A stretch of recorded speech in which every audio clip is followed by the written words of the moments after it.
नमस्कार, स्वागत है आपका ET Now स्वदेश पर। मैं हूं आपके साथ पूजा त्रिपाठी और आप देख रहे हैं स्वदेश खबर। और शुरुआत करेंगे देश के सबसे बड़े सरकारी बैंक SBI के पहले तिमाही के नतीजों के साथ। SBI के नतीजे अनुमान के मुताबिक रहे। मार्जिन में दबाव, लेकिन NII में बढ़त हुई है करीब 5.7% की। प्रोविजनिंग की बात करें तो वहां पर 114% की ग्रोथ आई है, और जिस कारण मुनाफे में हमने देखा कि 0.9% की बढ़त देखने को मिली, क्योंकि प्रोविजनिंग काफ़ी बड़ी थी। अदर इनकम यानी कि अन्य आय में एक गिरावट दर्ज हुई, थोड़ी कमी वहां पर देखने को मिली, जिसके चलते हमने देखा कि मुनाफे में एक सपाट ग्रोथ देखने को मिला। मार्जिन में भी हमने देखा कि थोड़ा दबाव था इस तिमाही, लेकिन 3.1% के ऊपर मार्जिन के फिगर्स देखने को मिले हैं। ग्रॉस NPA और नेट NPA की बात करें तो वहां पर भी डिक्लाइन ही देखने को मिले, और नेट NPA के आंकड़े फ्लैट रहे 0.57% पर। एडवांसेस में करीब 16% की ग्रोथ देखने को मिली, और डिपॉजिट्स की बात करें तो करीब 8.2% की ग्रोथ देखने को मिली है। तो हर पैमाने पर हम देख रहे थे कि नतीजे इन लाइन ही इस तिमाही देखने को मिले हैं। लेकिन नतीजों के बाद SBI की प्रेस कॉन्फ्रेंस हुई, और SBI के चेयरमैन दिनेश खारा से हमारे सहयोगी अनुराग शाह ने कुछ अहम सवाल पूछे। आइए आपको सुनवाते हैं। सर, जिस तरह से DFS ने कुछ दिनों पहले कहा था कि बैंकों को डिपॉजिट्स के लिए नई स्ट्रेटजी अपनानी चाहिए, और आपने अभी बताया कि एवरेज कॉस्ट ऑफ डिपॉजिट बढ़ने के बाद भी प्रेशर जो है निम्स पे मात्र 11 बेसिस पॉइंट का ही आया, तो ये उस स्ट्रेटजी का ही हिस्सा रहा आपका। और अब जो बजट में भी ऐलान हुए हैं कैपिटल गेन से जुड़े हुए, तो उससे और आप जैसे बैंक को और फायदा होगा। देखिए, ऐसा है कि स्ट्रैटेजी तो बैंक को अपने लेवल पर ही अडॉप्ट करनी चाहिए। DFS तो एक हमारा कंट्रोलिंग डिपार्टमेंट है, उनकी एडवाइस है, लेकिन हम लोग तो पहले से ही इसके ऊपर काम कर रहे थे। और जैसा मैंने आपसे कहा कि रिलेशनशिप बैंकिंग और प्रीमियर बैंकिंग, उस तरह के हमने ऑलरेडी इनिशिएटिव लिए। Corporate lender to corporate banker का इनिशिएटिव लिया। ये सब इनिशिएटिव जो है हमने लिए हैं, और इनका रिजल्ट जो है इन ड्यू कोर्स कुछ हमने अर्ली साइंस हमने ऑलरेडी देखना शुरू कर दिया है। आने वाले दिनों में और भी बेटर रिजल्ट्स आने की आशा रखता हूँ। तो सर, ये होम लोन का जो पोर्टफोलियो है उसमें तो पिछले क्वार्टर में भी देखा था Q&Q बेसिस पे करीब 2% की ग्रोथ थी, और इस बार भी करीब 2% की है। तो या इसमें किसी तरह का आपको संकेत देख रहे हैं? नहीं, देखिए कि होम लोन में 7.39 ट्रिलियन की हमारी बुक हो चुकी है, एंड हम लोग मार्केट शेयर भी शायद 25-26% का मार्केट शेयर है हमारा, और हम लोग ग्रो कर रहे हैं उसमें। और हमारे पास जो सैंक्शंस हैं वो कहीं ज़्यादा हैं। लेकिन आप ये देखिए कि ये होम लोन हमेशा एक टर्म लोन की तरह होता है, जितना बड़ा बुक बनेगा उसका रीपेमेंट भी उतना ही ज़्यादा आएगा। तो हमारा तकरीबन इसमें, जहाँ तक मेरे को ध्यान है, इसमें जो प्रपोजल्स आ रहे हैं उसकी ग्रोथ जो है it's actually at a very significant number. I have no reason to really doubt कि इसमें कोई प्रॉब्लम आएगा। और इसमें हमने लास्ट ईयर में तकरीबन हमने 150 CPCs और ऐड की हैं पूरे कंट्री में, जिससे कि जो डिलीवरी और इम्प्रूव हो पाए। ये हमारा एक मेन फोकस रहेगा, और इसमें हम जो है we will be in a position to grow very well. We have no challenge on that. और पहली तिमाही में डिवीज लैब्स के भी नतीजे आए, अनुमान के मुताबिक रहे। आय में 19% की बढ़ोतरी रही है, मुनाफे में करीब 21% की बढ़ोतरी रही। कामकाजी मुनाफा 23% बढ़ा कंपनी का, और मार्जिन 28.3% से बढ़कर 29.4% रही।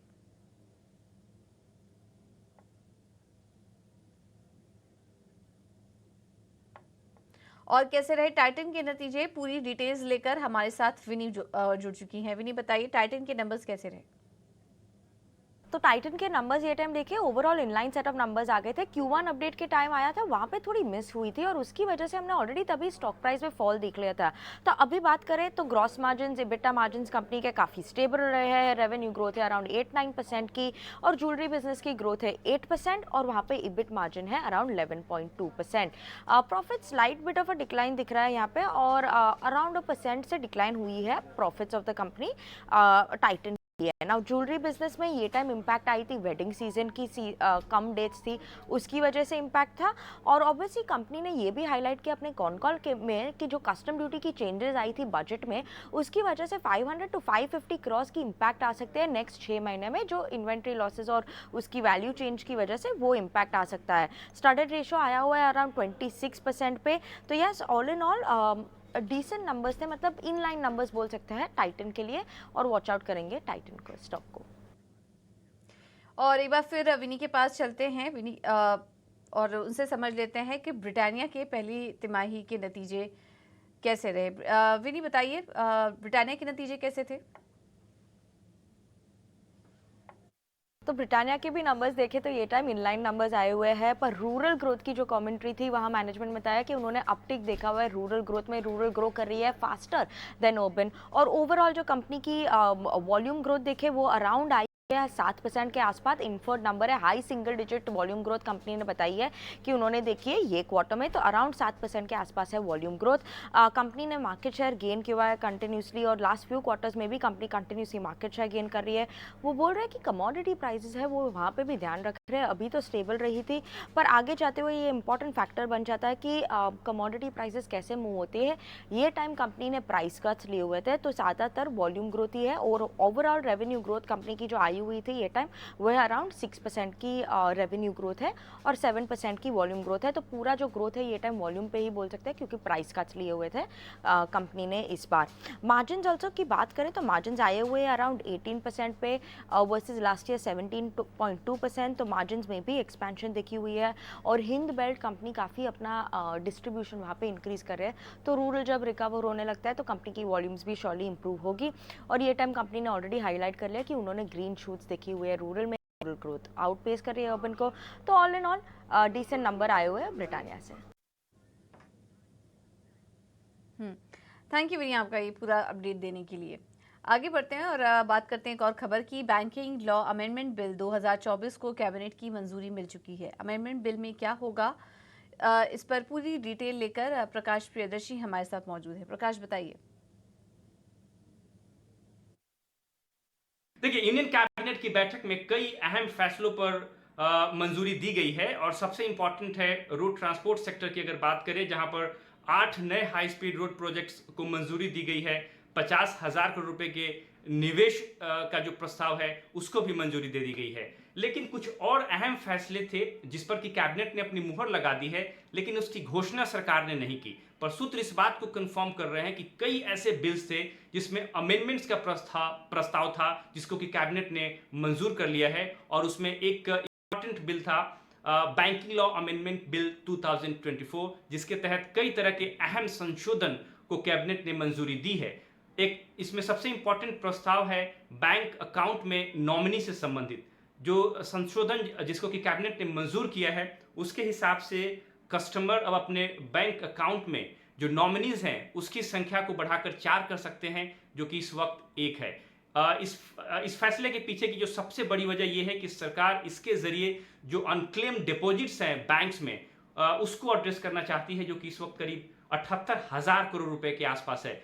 लिहाजा नॉमिनी की संख्या बढ़ा के इस स्ट्रक्चर में बदलाव करके सरकार इस समस्या को हल करना चाहती है। इसके अलावा कई और संशोधन भी हैं जिसको कि मंजूर किया गया है, जिसमें कोऑपरेटिव बैंक्स में जो डायरेक्टर्स का टेन्योर है उसको 10 साल तक के लिए किया जा सकता है। इसके अलावा जो मेजर शेयर होल्डर अमाउंट है, जो कि इस वक्त 5 लाख रुपए है, उसको बढ़ाकर 2 करोड़ रुपए करने का भी प्रस्ताव दिया गया है। साथ ही साथ जो रेगुलेटरी कंप्लायंस है, बैंक्स जो रिपोर्टिंग करते हैं उसके लिए जो तारीख है उसमें बदलाव किया गया है। प्रस्ताव के हिसाब से इसे 15 तारीख और हर महीने के आखिरी दिन को किया गया है। इस वक्त ये हर दूसरे और चौथे फ्राइडे को किया जाता है। तो इस तरह के अहम प्रस्ताव है जिस पर कि कैबिनेट ने अपनी मंजूरी दी है, और उम्मीद ये की जा रही है कि जो पार्लियामेंट सेशन है जो कि इस वक्त इन फंक्शन है, उसमें ही इस संशोधित बिल को पेश किया जाएगा। और एग्री सेक्टर में मजबूती लाने और किसानों का जीवन संवारने पर सरकार का फोकस है।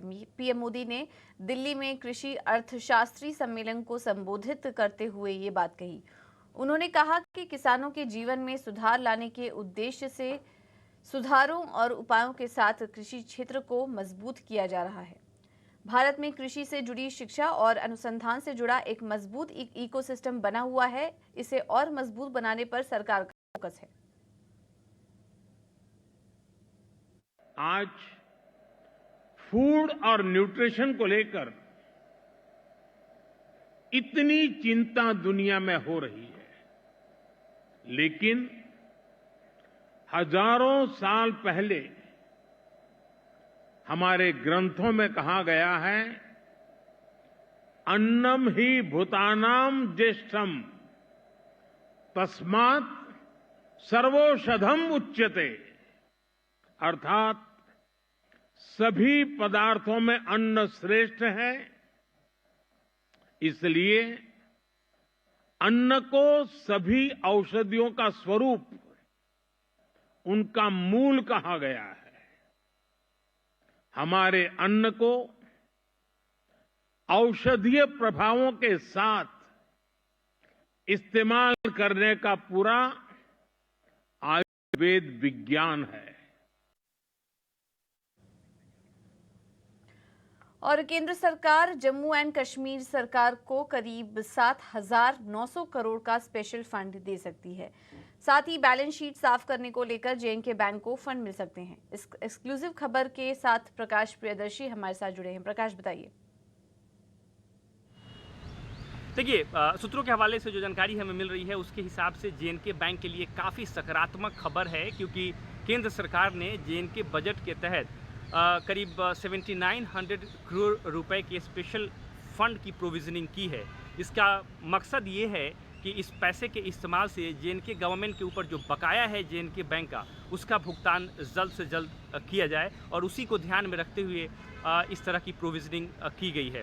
दरअसल जे&के गवर्नमेंट ने सैलरी पेमेंट के लिए, पेंशनर्स के लिए, अदर एक्सपेंसेस के लिए काफ़ी मोटी रकम जो है जे&के बैंक से ली है, जिसकी अदायगी अभी बाकी है। इसका भुगतान नहीं किया जा सका है, जिसकी वजह से जे&के बैंक के फाइनेंशियल हेल्थ पर भी काफ़ी नकारात्मक असर पड़ रहा है। लिहाजा उसके बैलेंस शीट को क्लियर करने के मकसद से, उसके फाइनेंशियल हेल्थ को मजबूत करने के मकसद से केंद्र सरकार ने जे&के बजट में करीब 8,000 करोड़ रुपए का प्रावधान किया है, ताकि ये जो रकम है वो जे&के बैंक को दिया जाए। जे&के गवर्नमेंट के ऊपर जो बकाया है उसके भुगतान के तौर पर, और जे&के बैंक का जो फाइनेंशियल हेल्थ है उसको सुधारने में मदद मिले। बैलेंस शीट बेहतर करने का मकसद ये भी है ताकि आरबीआई की तरफ से कोई एक्शन जो है जे&के बैंक के अगेंस्ट में न लिया जाए। तो ये काफ़ी इंपॉर्टेंट डेवलपमेंट है, इनफैक्ट पॉजिटिव डेवलपमेंट है जे&के बैंक के हिसाब से देखें, और जल्द ही जे&के गवर्नमेंट के ऊपर जो बकाया है जे&के बैंक का, उसको क्लियर कर दिया जाएगा। और एयरफोर्स की फ्लीट में शामिल दुनिया के बेहतरीन फाइटर प्लेन रफाल और मिराज की मेंटेनेंस और रिपेयरिंग अब भारत में ही होगी। इसके लिए जगह नोएडा चुनी गई है। ये एक्सक्लूसिव खबर लेकर जुड़ रहे हैं हमारे सहयोगी श्रिंजॉय चौधरी। प्रधानमंत्री नरेंद्र मोदी बहुत बार मेक इन इंडिया के बारे कहे हैं। मेक इन इंडिया तो बहुत ही महत्वपूर्ण है, लेकिन मेंटेन इन इंडिया भी बहुत ही महत्वपूर्ण है। और अभी पहली बार कोई इंटरनेशनल ऑर्गेनाइजेशन आ रहे हैं यहाँ मेंटेनेंस करने के लिए। ये है डैम रॉय। डैम रॉय है the 100 maintenance and repair organization in India. Bharat के पास 80 से ज्यादा फ्रेंच वॉर प्लेन है, लड़ाकू विमान। इसमें मिराज 2000 है, द 100 तो है ही। ये जितने प्लेन है इंडियन एयरफोर्स के पास, ये प्लेन शुरू से ही अभी देश में नोएडा में रिपेयर होगा, मेंटेनेंस होगा। इससे 2 बेनिफिट आएगा। पहले बात तो बहुत जल्दी हो जाएगा, सेकेंडली खर्चा कम होगा, और इसके बाद नेक्स्ट स्टेप है मेंटेनेंस फॉर अदर कंट्रीज। क्योंकि नरेंद्र मोदी जी कहे हैं, देखिए, make in India for the world, और ये maintain in India for the world भी हो सकता है, क्योंकि बहुत सारे देश है जो हमारे दोस्त हैं, जैसे ग्रीस, जिनके पास रफाल है, मिराज 2000 है। उनका जरूरत पड़े तो यहाँ आके मेंटेनेंस करवा सकते हैं नोएडा में। तो ये एक बेनिफिट होगा। उसके बाद ऐसे भी हो सकता है ये नई मटेरियल आएगा, नई मशीनरी आएगा फ्रांस से, और नोएडा में ही ये लड़ाकू विमान के लिए स्पेयर पार्ट्स बनेगा। ये हो तो ये भी मेक इन इंडिया में जाएगा और एज अ रिजल्ट इंडिया का बहुत ही बेनिफिट होने वाला है। और अदानी ग्रुप ने बिहार के वारिसलीगंज में अंबुजा सीमेंट ग्राइंडिंग यूनिट लगाने का काम शुरू कर दिया है। 1600 करोड़ रुपए की लागत से बन रहे अंबुजा सीमेंट के इस प्लांट की आज राज्य के सीएम नीतीश कुमार ने आधारशिला रखी। इस मौके पर मौजूद अदानी पोर्ट्स एंड एसईजी के एमडी करण अदानी ने कहा कि ये स्ट्रैटेजिक इन्वेस्टमेंट बिहार के विकास को आगे बढ़ाने में मदद करेगा। उन्होंने इस प्रोजेक्ट के लिए राज्य सरकार से पूरा सहयोग मिलने की बात कही। 6 मीट्रिक टन पर एनएम क्षमता वाले इस सीमेंट ग्राइंडिंग यूनिट से जहां रोजगार के मौके बनेंगे, वहीं इससे स्थानीय इकोनॉमी को भी रफ्तार मिलेगी। करण अदानी ने कहा कि अदानी सीमेंट का फोकस बिहार और भारत के सस्टेनेबल इंफ्रा ग्रोथ को सपोर्ट करने पर है। अदानी सीमेंट का बिहार में ये पहला और राज्य में किसी सीमेंट इंडस्ट्री प्लेयर का अब तक का सबसे बड़ा निवेश है।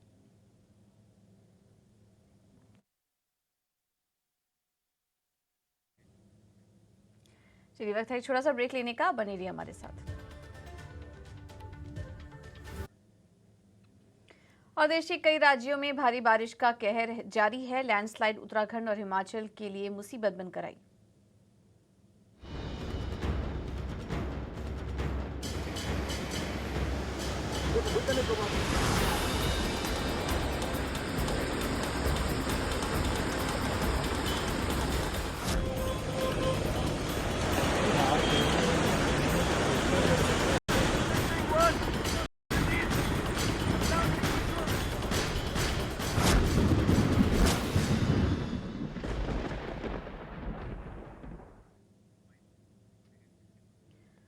और अब बात पूरे देश में भारी बारिश के कहर की। देश के अधिकांश हिस्सों में मॉनसून एक्टिव है।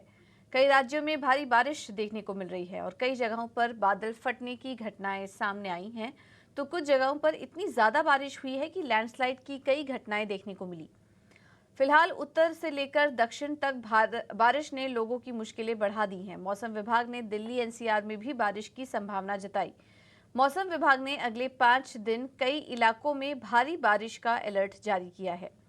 उत्तर प्रदेश, बिहार, मध्य प्रदेश से लेकर महाराष्ट्र तक भारी बारिश की संभावना है।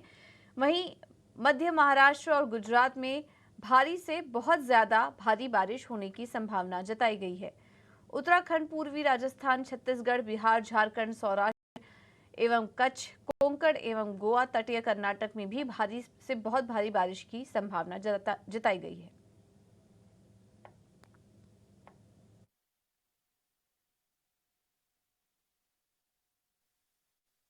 ये जो सिस्टम बारिश करके गया है, जो डिप्रेशन था वो नॉर्थ झारखंड और नेबरहुड के ऊपर, अभी वो मूव किया वेस्ट नॉर्थ वेस्ट डायरेक्शन की तरफ। पिछले 6 घंटे में उसने 7 किलोमीटर प्रति घंटे की रफ्तार से मूव किया और फर्दर ये इंटेंसिफाई हो गया है एक डीप डिप्रेशन के तौर पे। और ये जो 830 आवर्स ऑब्जर्वेशन के हिसाब से साउथ वेस्ट बिहार और यानी नॉर्थ वेस्ट झारखंड के ऊपर बना हुआ है। लैटिट्यूड 24.4 डिग्री नॉर्थ और लॉन्गिट्यूड 84.4 डिग्री ईस्ट के ऊपर। यह सिस्टम जो है अगले 48 घंटे में कंटिन्यू आगे बढ़ेगा वेस्ट नॉर्थ वेस्ट डायरेक्शन में, और यह क्रॉस करेगा north west Jharkhand, south west Bihar और साउथ ईस्ट उत्तर प्रदेश और ईस्ट मध्य प्रदेश के अक्रॉस होता जाएगा। उसके अलावा एक ईस्ट वेस्ट ट्रफ इस डीप डिप्रेशन के सेंटर से ईस्ट असम तक जा रही है और ये 0.9 किलोमीटर और 4.5 किलोमीटर हाइट के बीच में बनी हुई है। और अब बात करते हैं केदारनाथ की, जहां भारी बारिश और लैंडस्लाइड की वजह से यात्रा रुक गई थी और खराब मौसम की वजह से वहां फंसे यात्रियों के रेस्क्यू में दिक्कत आ रही थी। लेकिन अब मौसम साफ होने से फंसे यात्रियों को निकालने का काम फिर शुरू हो गया है। रेस्क्यू ऑपरेशन का आज तीसरा दिन भी जारी है। करीब 150 लोगों से संपर्क नहीं हो पा रहा है और अब तक करीब 6,980 लोगों का रेस्क्यू हो चुका है। ग्राउंड जीरो से लेटेस्ट रिपोर्ट लेकर जुड़ गए हैं हमारे सहयोगी अभिषेक सिन्हा। उत्तराखंड के केदार घाटी में अब मौसम खुलने लगा है, उसको लेकर लगातार प्रयास शुरू हो गए हैं। एसडीआरएफ की टीम ने लगातार रेस्क्यू करना शुरू कर दिया है। आप देख सकते हैं कि हवाई यात्रा शुरू कर दी गई है। हेलीकॉप्टर से अब एक बार फिर दोबारा से यात्रियों को निकालने का सिलसिला शुरू कर दिया गया है। आप देख सकते हैं, देखिए वहां से भीमबली में जो लोग फंसे हुए हैं, इंचौली में फंसे हुए हैं, पिछले 3 दिन से जो लोग फंसे हुए हैं, अब मौसम ने एक बार फिर राहत दी है, तो उसके बाद दोबारा से रेस्क्यू अभियान शुरू हो गया है। यहाँ से लोग आ रहे हैं, लगातार लोग, कितने सैकड़ों की तादाद में लोग फंसे हुए हैं, और अगर मौसम ने साथ दिया तो निश्चित रूप से आने वाले 6 से 8 घंटे में ये ऑपरेशन कंप्लीट कर लिया जाएगा। और भारी बारिश की मार हिमाचल प्रदेश पर भी पड़ी है। लाहौल स्पीति में कल शाम बादल फटने से बाढ़ आ गई। इससे पहले हिमाचल में गुरुवार को 5 जगह बादल फटने से भारी तबाही आई। इसमें अब तक 7 लोगों की मौत हो चुकी है। वहीं 46 लोग लापता हैं, जिनकी तलाश के लिए एनडीआरएफ, एसडीआरएफ, पुलिस और होमगार्ड जवान सर्च ऑपरेशन चला रहे हैं। सर्च ऑपरेशन में ड्रोन का भी इस्तेमाल किया जा रहा है। रात को सर बारिश हुई, पर रात को दरअसल बढ़ गया, पर यहाँ कोई रात को कोई नुकसान तो हुआ, पर ये नुकसान जो पिछली रात बारिश उससे पहले बारिश हुई उस नुकसान से हुआ। हमारे गांव में कुछ 36 बंदे चले गए यहाँ से, पर कोई आस नहीं, हम आस ला के बैठे भाई कोई ना कोई हाथ लग जाए, पर अभी तक कोई टीमें आ रही है, सुबह से शाम तक काम कर रही है, पर अभी तक कोई हाथ लगा नहीं। और हिमाचल में हुई भारी बारिश से अभी तक 53 लोग लापता हैं, 6 लोगों की मौत हो चुकी है। और हिमाचल के रामपुर के एक गांव समेत बारिश ने लोगों की जिंदगी किस तरह मुश्किल बना दी है। लोग अपने टूटे हुए घरों से बचा हुआ सामान निकाल रहे हैं। देखिए हमारे सहयोगी अमनदीप दीक्षित की ये रिपोर्ट। हिमाचल में रेस्क्यू ऑपरेशन तीसरे दिन पहुंच चुका है और अभी भी जो लोग हैं वो अपना सामान घरों से बाहर निकाल रहे हैं। हम तस्वीर आपको दिखा रहे हैं इस टूटे घर की।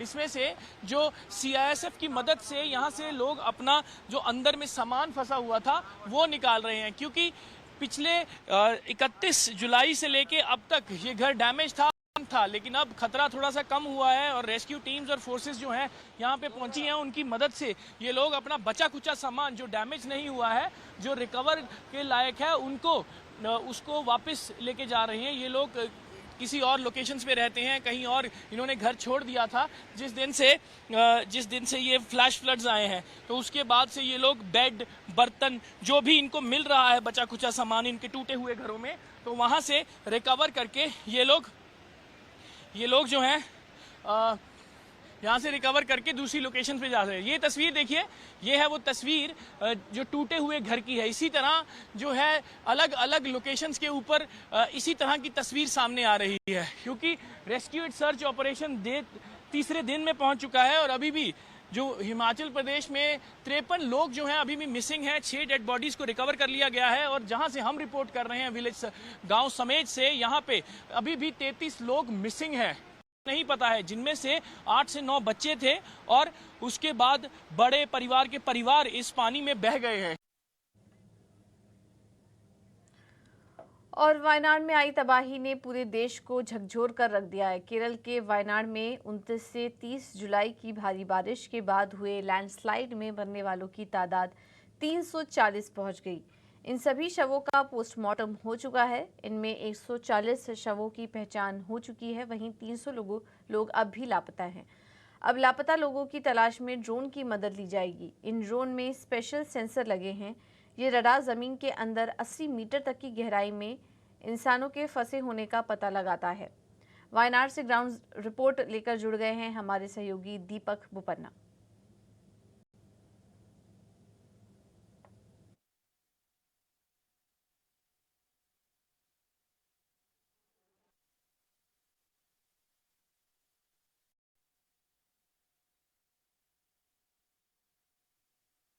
चोरलमला और मुंडकाई में सर्च और रेस्क्यू ऑपरेशंस जो जारी है, अभी बहुत सारे फेजेस में डिवाइड हो चुका है।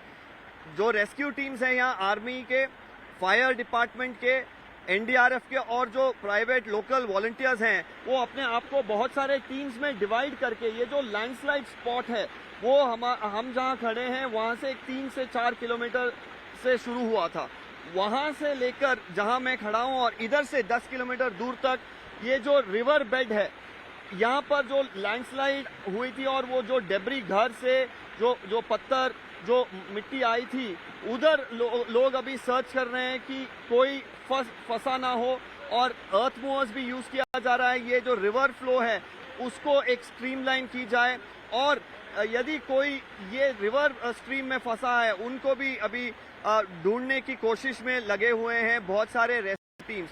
और हमें ये भी देखना होगा कि फिलहाल जो डेथ टोल है 350 से अधिक हो चुका है, और उसके अलावा यहाँ से लगभग 80 किलोमीटर दूर निलंबोर में भी मॉर्टल रिमेन्स और बॉडी पार्ट्स मिला था रेस्क्यू पर्सनल को। इसी कारण अभी ग्राउंड लेवल में आप अभी भी देख सकते हैं कि जो वॉलंटियर्स हैं, ये जो पानी की अभी गति है बहुत ज्यादा है, फिर भी ये एफर्ट्स डाल रहे हैं ताकि वो बचा सके, कितने लोगों को आइडेंटिफाई कर सके कि ये जो मिट्टी है इसके बीच में कोई फंसा ना हो। और यदि ये अर्थ मूवर्स आइडेंटिफाई करेंगे, इमीडिएटली स्ट्रेचर लेके कोई फंसा है तो उनको सेफ्टी को लाया जाएगा, या मॉर्टल रिमेन्स आइडेंटिफाई हो तो उसको भी हॉस्पिटल शिफ्ट की जाएगी।